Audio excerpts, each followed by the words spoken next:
नमस्कार साथियों, मैं जयंत कुमार सिंह। हम समझते हैं कि आप सभी कुशल पूर्वक होंगे। वर्तमान में मैं बिहार के तमाम नियोजित शिक्षक साथियों को संदेश देते हुए कहना चाहूँगा कि सक्षमता परीक्षा को लेकर जो ऊहापोह की स्थिति बनी हुई है, इस मामले को लेकर आप सभी जानते हैं कि राज्य में जितने भी शिक्षक संगठन हैं, हम सभी एक मंच पर आ गए हैं, जिसका नाम है बिहार शिक्षक एकता मंच। और इस मंच के बैनर तले लगातार कार्यक्रम हुआ, सरकार की पत्र को जलाई गई, प्रत्येक जिलों में मशाल जुलूस हुआ। 13 फरवरी को पटना में ऐतिहासिक प्रदर्शन किया गया, जिससे निश्चित रूप से सरकार जो है सोचने को मजबूर हो गई है। लेकिन अभी तकलीफ़ की बात है, जहाँ तहाँ से खबर मिल रहा है कि कुछ शिक्षक साथी फॉर्म भर रहे हैं।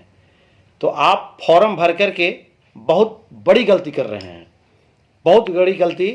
शायद आप अपने आप को भी माफ़ नहीं कर पाएंगे जीवन में, क्योंकि एक तरफ हम तमाम शिक्षक नेतृत्व करने वाले बिहार के तमाम शिक्षक साथी सड़क पर उतर करके आंदोलन कर रहे हैं, सर में कफन बांधकर सरकार से आमने सामने हैं। और यदि कुछ लोग फॉर्म भर रहे हैं तो वह निश्चित रूप से गद्दारों की पंक्ति में हैं। और मैं स्पष्ट शब्दों में बताना चाहूँगा कि वैसे लोग जो फॉर्म भर के सोच रहे हैं कि हम अपनी बहादुरी है, हम चुपके काम करके निकल गए, यह आपकी गलत सोच है। मैं आपसे बताना चाहता हूं कि जो भी शिक्षक फॉर्म भरे हैं, उनका नाम शिक्षक के इतिहास में काले अक्षरों में लिखा जाएगा, गद्दारों में लिखा जाएगा। पहले तो आप लोग कहते थे कि पूरा संगठन अलग अलग है, कई संगठन है, संगठन एक मंच पे नहीं आ रहा है। अब तो भाई आप तमाम शिक्षकों के आग्रह पे हम जितने भी संगठन थे, अपने हर बात को त्याग कर, कोई किसी के पास ईगो नहीं, सब ने एक दूसरे का हाथ पकड़ा, एक दूसरे से गले लगाया और एक साथ मिलकर हम लोग सरकार को चुनौती दे रहे हैं।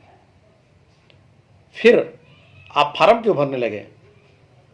इसलिए फार्म भरने वाले जो भी साथी हैं, आप सावधान हो जाएं, आप गलत कर रहे हैं। आप शिक्षक इतिहास का जो ये आंदोलन है, उस आंदोलन में आपका नाम गद्दारों में लिखा जाएगा।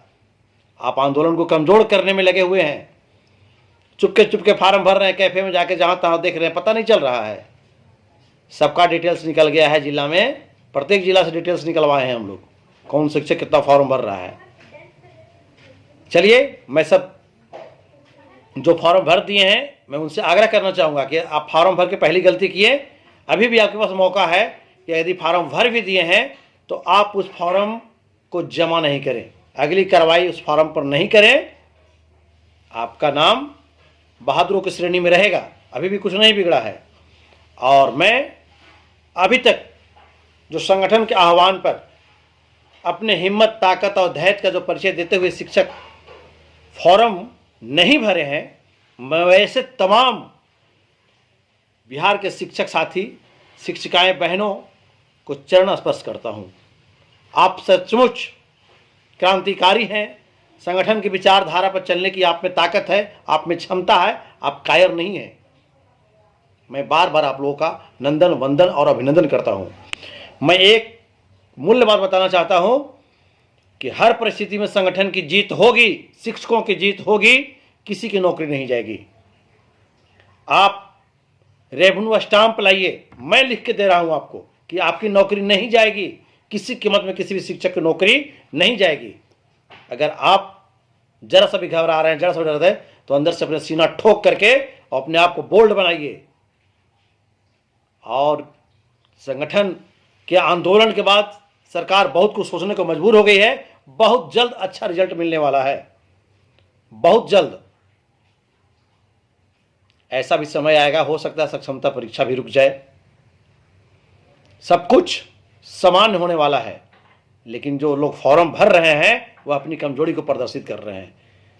इसलिए मैं अपने वाणी को समाप्त करने से पहले अंत में एक बार कहना चाहूंगा कि जो भी शिक्षक फॉर्म भर दिए हैं वह अपनी अगली कार्रवाई को नहीं करें। मतलब फॉर्म भरने के बाद उसका हार्ड कॉपी जमा करना है, आप मत जमा कीजिए ना, आपके पास मौका है। मैं तो कह रहा हूँ कि लाई रेवेन्यू स्टाम्प पर लिख दे रहा हूँ, नौकरी नहीं जाएगी आपकी। क्यों ज़बरदस्ती फॉर्म भर करके और नई नौकरी में जाने के लिए सोच रहे हैं? 20 साल और 10 साल से नौकरी कर रहे हैं, हम लोग भी दक्षता और पात्रता का परीक्षा बिहार विद्यालय परीक्षा समिति से ही दिए हैं, फिर कौन सी परीक्षा देना है भाई? और परीक्षा देकर के 2024 का ज्वाइनिंग डेट लेकर के नई नौकरी में जाएंगे, सब कुछ कम, घर छूटा, वेतन टूटा, सब कुछ बिखरने के लिए परीक्षा दे रहे हैं।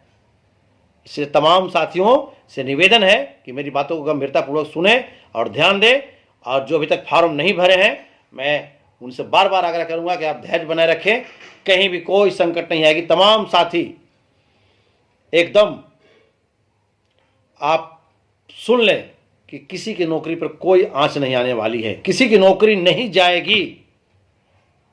और जो फॉर्म भर दिए हैं उनसे मैं आग्रह करना चाहूँगा कि आप फॉर्म को हार्ड कॉपी नहीं जमा करें। बहुत जल्द आप लोगों के बीच खुशखबरी आने वाली है, और खुशखबरी हम लोग देंगे दिन रात। ऐसा नहीं है कि आंदोलन जब होता है तो आंदोलन में ही हम लोग सिर्फ दिखते हैं मंच पे और लगते हैं। आंदोलन से हटने के बाद भी दिन रात हम अपने संगठन के माध्यम से, स्वयं के माध्यम से, जिसकी जहाँ पकड़ है, जिसकी जहाँ पहुँच है, हम लोग लगे हुए हैं, अपनी ताकत को लगाए हुए हैं, सरकार के पास अपनी ताकत को लगाए हुए हैं, और बिल्कुल रास्ता अब साफ नज़र दिखाई पड़ रही है। मुझे तो ऐसा महसूस हो रहा है कि जब आंदोलन की शुरुआत किए थे तो जो शिक्षक संगठन और शिक्षकों के बीच और हमारी जो मंजिल है उसके बीच की जो दूरी थी 100 किलोमीटर की, उस दूरी को हम लोगों ने 90 किलोमीटर तय कर